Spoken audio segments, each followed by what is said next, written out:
What are you standing for? Sit down. They've already done it 3 times. Like you might as well copy paste every other review. Years. 3. What was our first game in front review, mate? You know, this is our last. This is exactly. It will come to. This is how the podcast is going to start because our 1-year anniversary will be the review because we did the review 1 year ago, and that was our first episode, which podcasters looked exactly the same. But yeah, good job, Penrith. Congratulations, sensational performance, and the podcast. The 4-peat has happened, ladies and gentlemen. The Penrith Nothing Panthers. worse than the 3-peat. The Penrith Panthers are your back-to-back-to-back-to-back NRL premiers in style as well. What a clinic that they just displayed in front of 80,000 people at a core stadium. I am your host, Hussein, here at the Back Yourself Podcast. Here's my brother from another mother, Chris. He's so excited to come review Penrith's elite performance yet again, and wow, they did it again, Chris. Do you have as much pain in your heart as you did last year? No way. You know what? First time, what's the saying? Against Souths of war. First time against Souths, it hurt. Para were always garbage, so who cares? Last year was a dagger in your eyeball. It was like 5 daggers. And you know what this time was? It was like the dagger was coming into my back, but I put a shield in front of it, knowing it was coming, and swatted it away so I don't feel as shit. But it didn't matter because they won anyway. They won again. Congratulations to the Penrith Panthers. Like, these cunts are what a dynasty. Incredible, insane.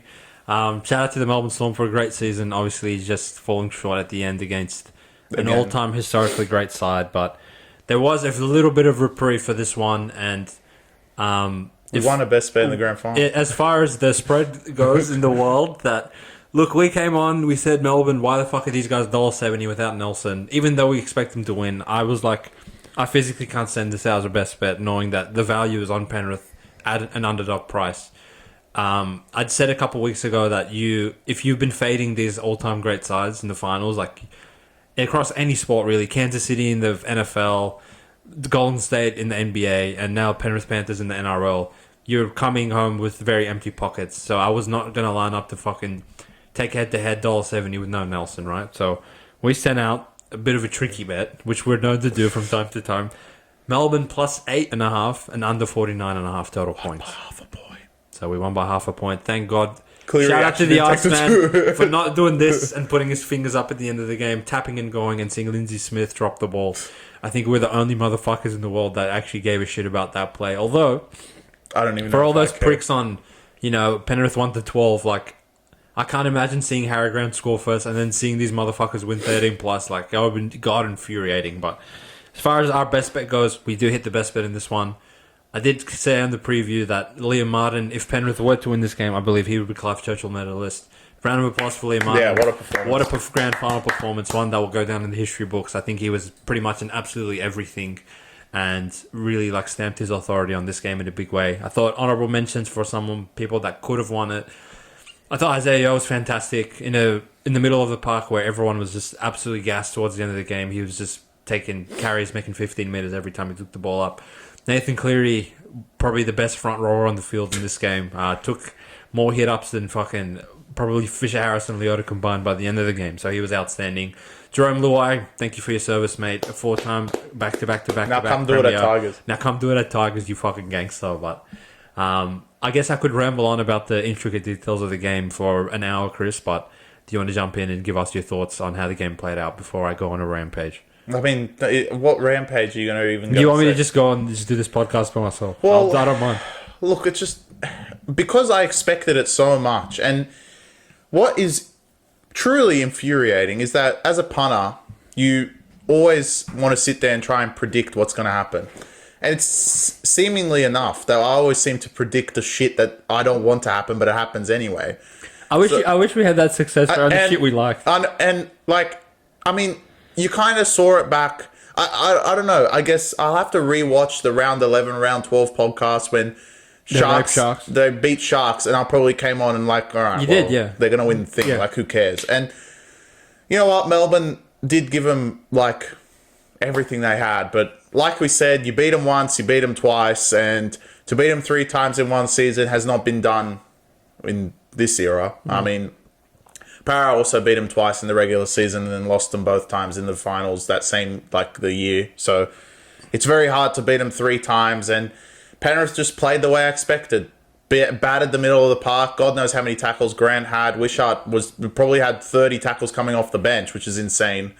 Battered the middle of the park. Knew Nelson wasn't there. The forwards tried and tried and tried and tried. And to be honest, they didn't stop trying until the end of the game. But all the running was with Penrith, and it didn't matter because the Melbourne spine, as great as it was, the forwards couldn't push them forward to actually get anything going. And to give Penrith that much possession, it just makes sense that they're going to win the game at the end. Should they have won by more? Probably. But, it does. No one's going to say, oh, Penrith only won by 8. Everyone's going to be like, oh, well, Penrith won their 4th premiership. Penrith really should have won more than 8 with the possession they had. The amount of good ball they had on the opposition 10-metre line. Melbourne just stood them off. And to be honest, if they didn't concede that try before halftime, I think Melbourne won the first half. But that Liam Martin try, hence why Clive Churchill medal was probably the dagger for me, that try just before halftime. And you still thought Melbourne could, if they got the ball, could score. They did score. But anyway. They had 6 points, bro. Howler scored. But anyway. It didn't matter because Penrith deserved champions. Defense wins premierships. Defense wins championships. And it was on show again. And to be honest, I'm really not surprised. From the start of the year, like I said in round 1, Penrith lost, but you knew that they were going to show up. And for Cleary not to be there for maybe 60% of the year and them to win anyway just shows that the other 16 teams just are not up to par at the end of the day. And Penrith are the best team, and that's why they've won 4 in a row. And for 4 years straight, for 5 years, they've faced pretty much everyone. They haven't faced Melbourne 5 times. They faced Brisbane, South, Parramatta. Well, actually, and you play Melbourne again. And the only person to stop this dynasty was the greatest player of all time. So apparently you need to reincarnate Cameron Smith to beat this Penrith side. And for all the outs they've had, it just shows how much culture and the club itself means to players that at this level, that it doesn't matter. They lose Critter, Kikau, Api Coruscant, countless others that are probably Burden that I can't even think of the top of my head, and it doesn't matter. Capewell? No.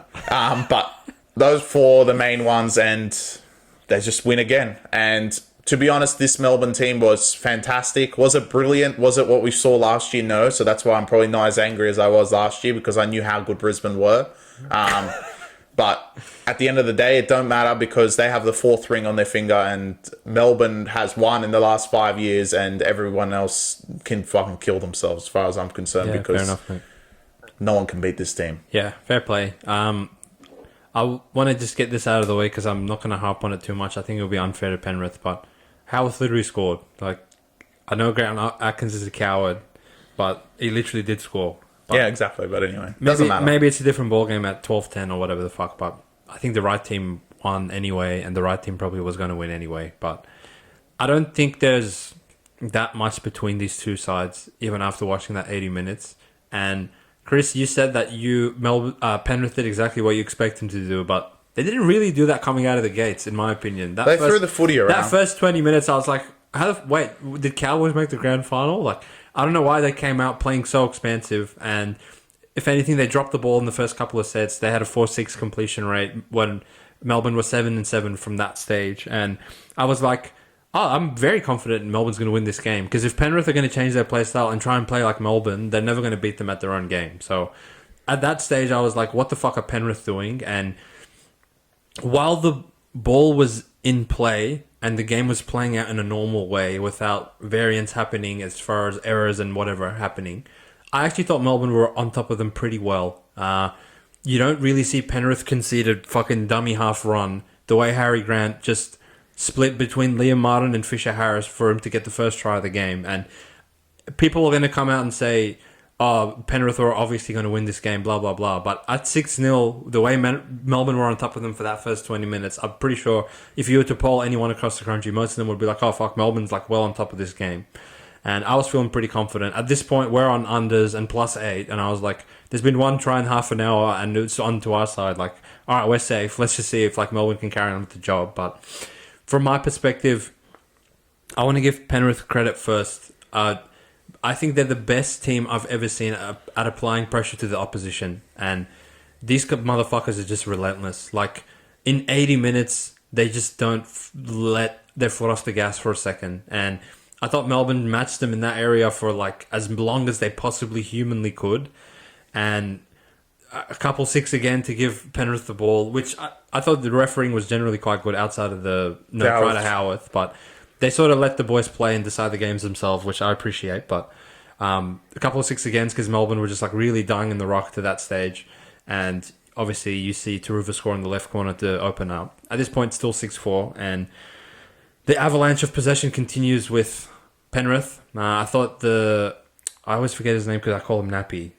McDonald. McDonald comes on, drops it off the first hit up. Warbrick at 6'5" drops it in the air, trying to defuse a bomb in the corner. And Melbourne just continually invite Penrith. All right, here's our field position. Here's our 10-metre line. And not only did it cost them on the scoreboard, and the Liam Martin try before halftime, I thought, fuck's sake, like, they did so well to hang on for so long, but to see him crash over and them to get a lead in the half when they probably were outplayed, in my opinion, was very, like, detrimental to Melbourne. But I thought, look, they still have enough firepower in this spine that if possession just evens out, like, for how much ball Penrith had, 58% of possession in the first half, I thought they easily, against any other retard, like, we saw this exact possession discrepancy, Chris, when they played Roosters, and they absolutely fucking beat their ass 24-0 at half time. So I'm like, oh, we're only down 4, and we have Melbourne's attack to rely on if in the second half, if they can get an even share of possession. Like, this is game on. And we come out of halftime, and Howarth gets one-on-one stripped by Liam Martin 2 minutes into the game, and I was like, all right,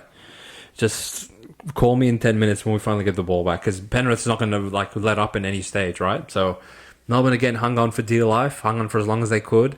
1-6 again, they get down the other side of the field. Dylan Edwards knock on, they get a set on the 10-metre line. And look, I thought Howard scored, personally. I thought there was a conclusive camera angle with the ball on the line, but you know, like, these bunkers, when they send it up no try, they're going to be...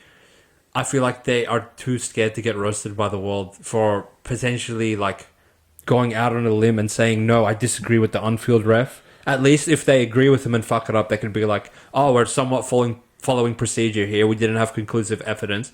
Which, to my initial point, what the fuck can Ashley Klein see from there? It should go back in the day how the rules were. The ref was like, oh, I don't know, I'm just going to send it up to the bunker, you figure it out for me.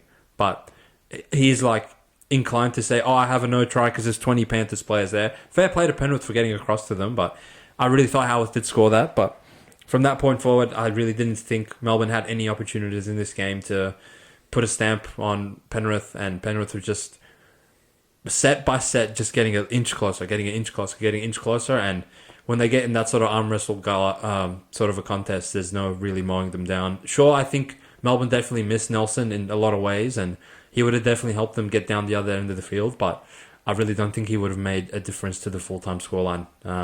Maybe on a play-by-play basis, yeah. It would have been nice to have Nelson on the fucking 10-metre line to offload to Hughes or something, but at the end of the day, they just got outplayed by a better team, and Penrith are champions once again. Was there any individual player performances that stood out to you, Chris, on either side of the ball? Before I would say that, I just want to say, like, in the most watched game, probably the most cameras you'll probably have, 8 super slow-mos, 8K, whatever fucking garbage that you guys have camera-wise, to have 2 clear calls on both sides. So I'm not making the case for Melbourne, for you fucking morons that are sitting out, and I'm salty of them about it. I didn't even fucking make a play today, so who gives a fuck? Luai doesn't strip the ball. On the first captain's challenge. On the first captain's challenge. Yeah, agreed. He does not strip the ball, and then the bunker goes inconclusive. It was very conclusive. First of all, I don't care if it's inconclusive, but how can you have 30 plus... Bro, these guys probably have 40 cameras on this one game to broadcast the game, and they still can't get an angle to show, but everyone that's just watching them is like, that's not a strip. Yeah.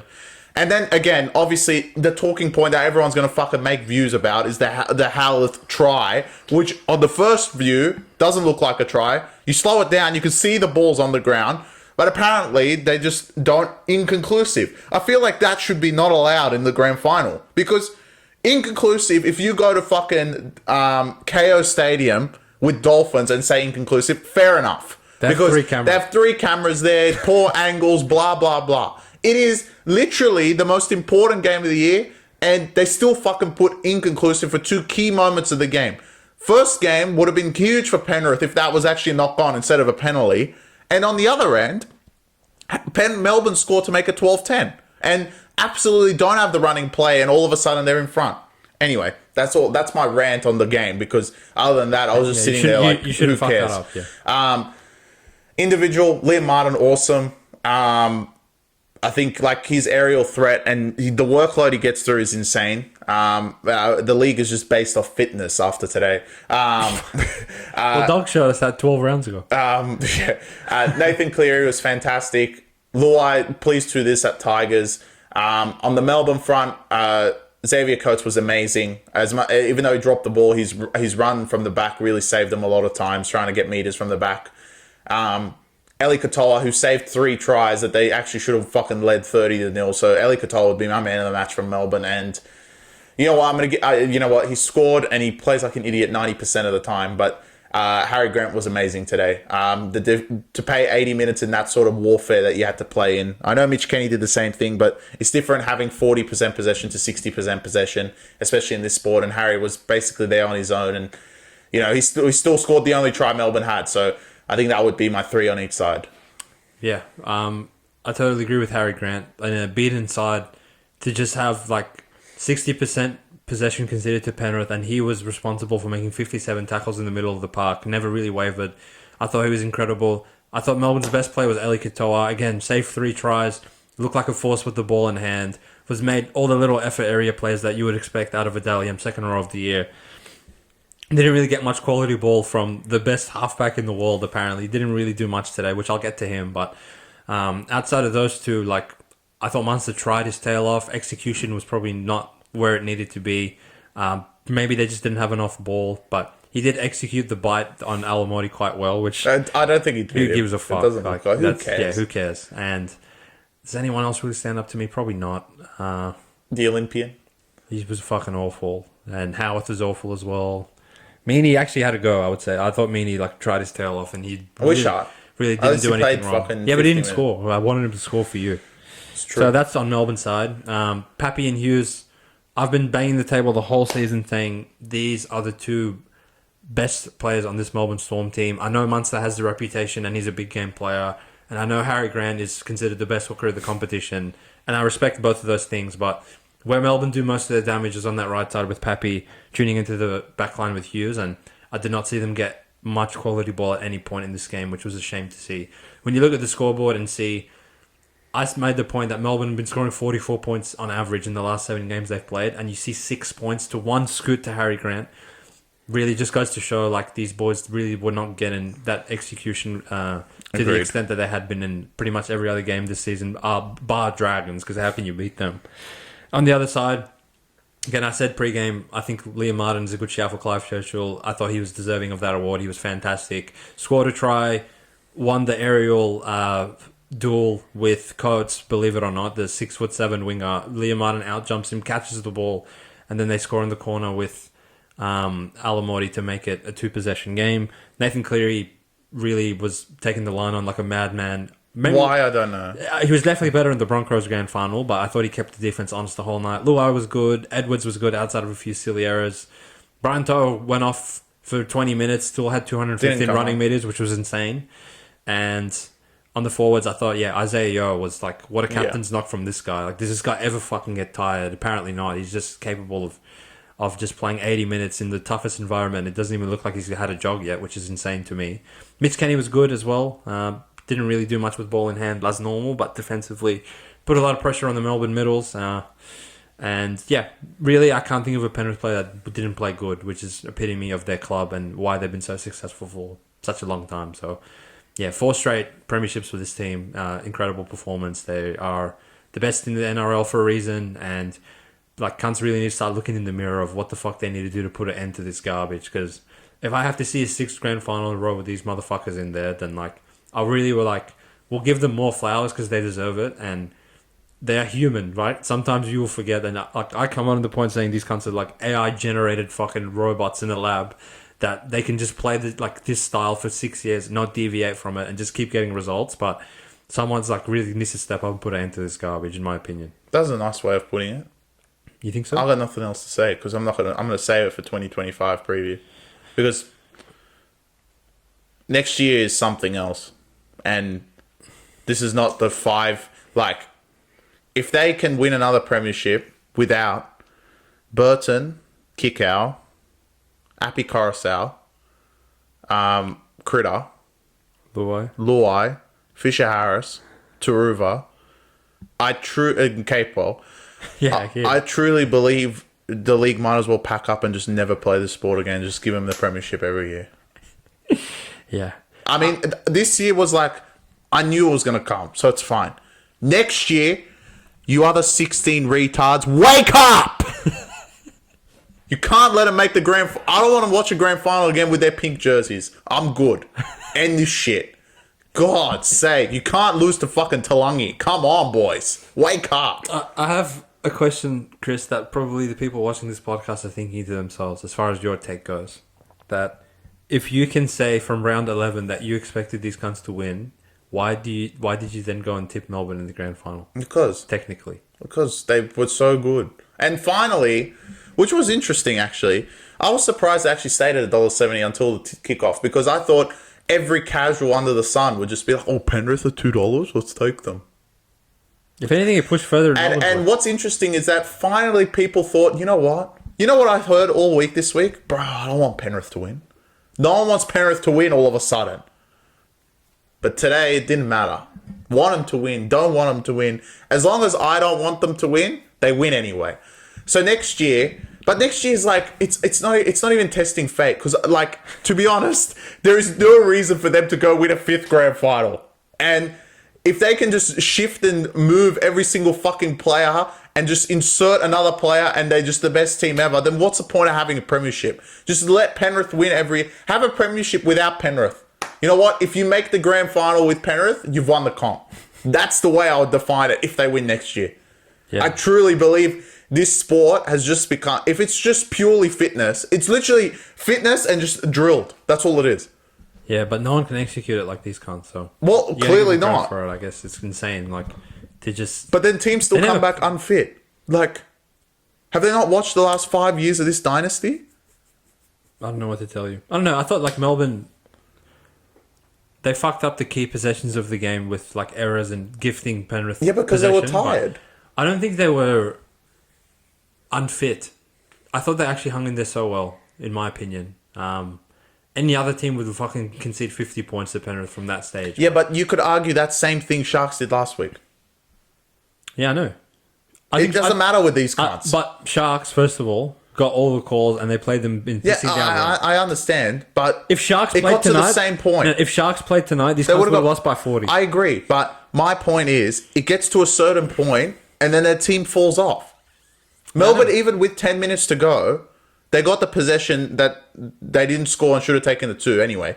But regardless of that, it's just they were finished. They might have had the ball, but they were done. Well, this is what Penrith does to you, mate. I mean, but that is like, it's not that they're AI generated. It's not that they're robots. They're all human, right? So if they're human and they can build to that, how can a club watch 5 years of this and be like, all right, Penrith's number one thing, defense and high fitness. No one fucking walks on the field. Everyone runs all the way around. And we still get fucking pissed teams like South and Para that can't fucking run after 40 minutes. Yeah. Like... Well, it's one thing to do it. I understand watching it is different to actually executing it, but if it's purely running laps, then run laps. It's not that hard. Like, am I missing something? I get the system is there, but the system only works if they're fit. If it was fucking Para under Ivan Cleary's system, you reckon they'll make the grand final? They'll make the fucking... Exactly. Probably, yeah. Exactly, because the Penrith system only works that all the team works together, shift and move the defense as best they can, bring in, condense. That doesn't work with non-fit teams. It doesn't work like that. And Dogs were executing it actually properly. But again, they fell off as well. They're literally robots. There's nothing else to explain. They're robots. No, well, that just like goes to their greatness, right? Because it's one thing for us to sit here. Like, you think in the preseason where... Well, actually, I don't know about Souths, but these other teams, right? They're going like, all right, the benchmark's Penrith. Why are they the benchmark? They're fitter than us. All right, we need to get fit. And then by round 4, they're all doing this. Yeah. And Penrith, after playing all these finals games, all these World Club challenges, losing all of these players, getting so many fucking injuries, like you said, Cleary didn't even play 60% of the year. And then come grand final, they're like, oh, okay. Melbourne's in front of us. They've scored 50 points a game, and they literally only lost one game the whole season with their spine attack, which was the Dragons. And they've beaten us twice already. Oh, all good. We'll go turn them into fucking Sharks. But they're a bit better than Sharks, so we won 13 plus, and we'll just beat them by 8. Look, listen. It's incredible. The other 16 teams, you are not going to beat them with talent. It's been proven 2 years in a row. The more talented side has lost. Both times to Penrith. And the first time, especially the Brisbane one last year, they were so much more talented than them. It wasn't even close. They had the most talented team we've seen in this whole dynasty. Well, you could argue, in hindsight, these guys had Burden and stuff. But at that particular time, that Brisbane team was insane. The Melbourne team, this spine is insane. And it doesn't matter. So none of you, Melbourne exception, but everyone else are nowhere near the talent that Melbourne delivered today. Not even close, other than Melbourne themselves. So you got to figure out another way to beat them. You can't beat them with talent. It's been proven. The more talented team seems to fall to them because of how they've worked. So look, I don't care if you have to run a fucking marathon as far as I'm concerned. I've had enough of this dynasty. This one was fine. I'm not angry at it. I truly don't care that they won because I saw it coming from fucking round 11. But next year, you cunts better fucking wake up. There's no reason to let this team in the grand final with Talangi starting 5'8". God knows who's starting prop, and Taruva not in the team as well. Wake up. Yeah. I think that pretty much wraps it up. I don't really have anything else to add to this one. We could put a bow on it, Chris. Appreciate the support from everyone for the entirety of the season on the Back Yourself podcast. We will be back a couple of days from now to review every team's season 2024. We have to suit up. We will be suited up for. I'm very excited for the season review. We might need every star. I feel like, Chris, where is the South Star? We've had a few viewers tune out of the pod once their team gets eliminated, but definitely make sure if you're a Dragons fan, Souths, Raiders, Para, Warriors, Knights. Well, actually, if you're Knights, maybe you don't want to tune in. What were we going to say about Knights? They still can't score.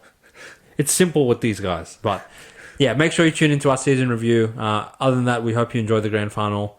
It was a good contest. Unfortunately, we were on the wrong side of our tips, but our best bet still won, so all good. And you let us know what your thoughts on the grand final was. If you want to sit on Penrith, that's fine with us today. You can have your victory lap.